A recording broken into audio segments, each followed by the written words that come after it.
Welcome to Grasshopper Labs. In this video, we're going to be creating a percentage of invoice rate set. What we want to do is select our settings cog, scroll down to our pricing tab and click in. Then we'll select our plus sign and we want to give our pricing set name.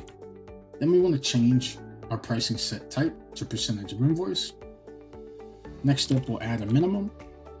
And then here you can determine if you're going to be entering in flat rates or tiered rates. Here we're going to issue a flat rate. I'm going to select the service level or service levels this apply to. Determine if I want to add a fuel surcharge or rounded value. Then I'm going to add in my pickup settings. If they pertain to a specific state, you can enter in that state. If the freight is being sent directly to you, you can enter in FOB.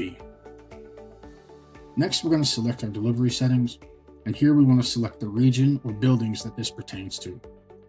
Depending on one of these options that we select, here I'm going to enter a distance limit or a mileage band of 50 miles. And then I'm going to save my set. And now we have an active percentage of invoice set.